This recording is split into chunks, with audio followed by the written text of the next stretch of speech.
Kemarin banyak banget yang promosiin Bu Puan itu di TikTok. Sekarang di Twitter nih trending dia. Jadi banyak banget akun-akun buzzer pendukungnya Bu Puan nge-tweet tuh bisa sampai ratusan hingga ribuan. Akhirnya keyword Puan lindungi data pribadi sampai trending di Twitter belasan ribu tweet kalau nggak salah tadi malam. Pas gua cek satu akun ya teman-teman, ini kayak akun bot sih.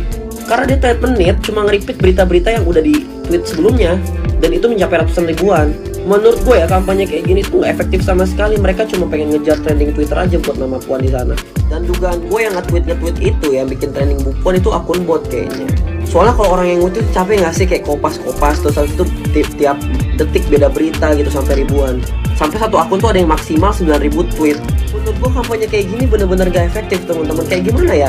Mereka kan cari pangsa tuh di Twitter, orang-orang milenial dan Gen Z. Gimana orang-orang milenial dan Gen Z tuh pinter-pinter teman-teman. Cara-cara kayak gini tuh gak efektif dan efisien untuk mendapatkan hati dari teman-teman Gen Z dan milenial menurut gue pribadi. Dengan dugaan penggunaan bot untuk men-tweet hit tweet di Twitter. Masih banyak lah cara lain yang bisa digunakan oleh Bu Puan daripada menggunakan bot di Twitter gitu kan. Percuma buang-buang anggaran aja sih kalau menurutku. Padahal kalau misalnya campaign-nya lewat cara lain gitu ya, aku rasa bisa lebih efektif. Harusnya menurutku naikin elektabilitas bisa lewat campaign-campaign yang jauh lebih baik, cara-cara lain yang lebih organik ya, bukan non-organik kayak gini. Misalnya dengan kinerja yang baik di parlemen, misalnya juga dengan hasil kunjungan kerjanya ke ABCD menghasilkan ini itu kan bisa.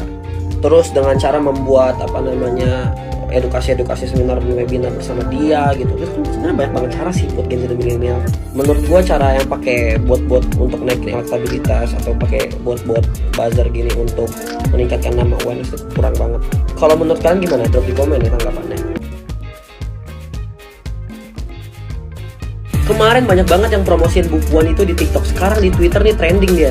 Jadi banyak banget akun-akun buzzer pendukungnya Bu Puan nge-tweet tuh bisa sampai ratusan hingga ribuan. Akhirnya keyword Puan lindungi data pribadi sampai trending di Twitter belasan ribu tweet kalau nggak salah tadi malam. Pas gua cek satu akun ya teman-teman, ini kayak akun bot sih. Karena dia tiap menit cuma nge-repeat berita-berita yang udah di tweet sebelumnya, dan itu mencapai ratusan ribuan. Menurut gue ya, kampanye kayak gini tuh gak efektif sama sekali. Mereka cuma pengen ngejar trending Twitter aja buat nama Puan di sana. Dan dugaan gue yang nge-tweet itu yang bikin trending Bu Puan itu akun bot kayaknya.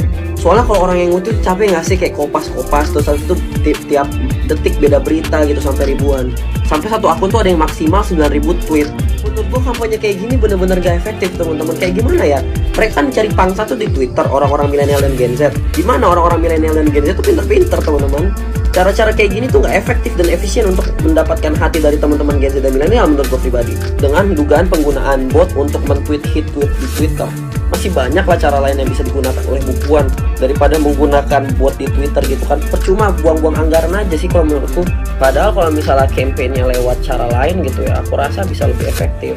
Harusnya menurutku naikin elektabilitas bisa lewat campaign-campaign yang jauh lebih baik, cara-cara lain yang lebih organik ya, bukan non-organik kayak gini.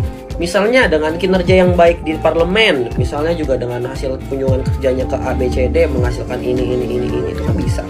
Terus dengan cara membuat edukasi seminar webinar bersama dia gitu. Terus sebenarnya banyak banget cara sih buat Gen Z dan milenial. Menurut gue cara yang pakai bot-bot untuk naikin elektabilitas atau pakai bot-bot buzzer gini untuk meningkatkan nama awareness itu kurang banget. Kalau menurut kalian gimana? Drop di komen ya tanggapannya.